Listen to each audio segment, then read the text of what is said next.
ജനറേഷനിൽ ഏറ്റവും കൂടുതൽ ആളുകൾ വിവാഹം വേണ്ട എന്ന് വിചാരിക്കുന്ന ആളുകളാണ്. അതിന് കാരണം എന്ന് പറയുന്നത് നമുക്ക് ഒട്ടും എക്സ്പെക്ട് ചെയ്യാൻ പറ്റത്തില്ല ഒരാൾ എങ്ങനെ നമ്മളോട് ബിഹേവ് ചെയ്യുന്നത്. അതാണെന്നോ നമ്മൾ ആൺകുട്ടികളെ മാത്രമൊന്നും പറയാൻ പറ്റില്ല. ഇഷ്ടംപോലെ പെൺകുട്ടികളുടെ ഭാഗത്തുനിന്ന് മോശം അനുഭവങ്ങൾ ഞാൻ കണ്ടിട്ടുണ്ട്. എൻ്റെ സുഹൃത്തുക്കളുടെ ലൈഫ് ഞാൻ കണ്ടിട്ടുണ്ട്. അപ്പൊ നമുക്ക് അങ്ങനെ ആൺപെൺ വ്യത്യാസമൊന്നുമില്ല. ഇവർക്കൊക്കെ എപ്പോൾ എവിടെ വെച്ച് എങ്ങനെ ചേഞ്ച് ആവുമെന്ന് നമുക്ക് എക്സ്പെക്ട് ചെയ്യാനേ പറ്റില്ല.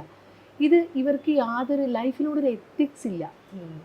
ഇപ്പം എൻ്റെ അമ്മയുടെ കാലഘട്ടം വന്നപ്പോൾ നമ്മൾ കുഞ്ഞുങ്ങളെ ഉണ്ടായി, അപ്പോൾ ഫാമിലിക്ക് വേണ്ടിയിട്ട് നമ്മൾ സഫർ ചെയ്യണം. എൻ്റെ കാലഘട്ടം വന്നപ്പോൾ അങ്ങനെ ഈസി ത്രോ അല്ല.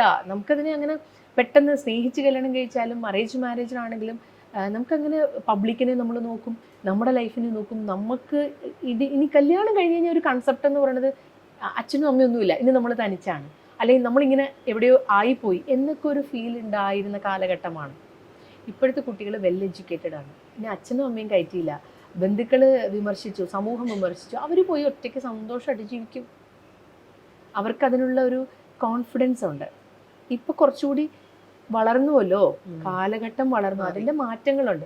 പക്ഷെ ഞാനും എൻ്റെ മകളോട് ഞാൻ പറഞ്ഞിട്ടുണ്ട്, ഗൗരി, വിവാഹം എന്ന് പറയുന്നത് വലിയൊരു ടാസ്ക്കാണ്.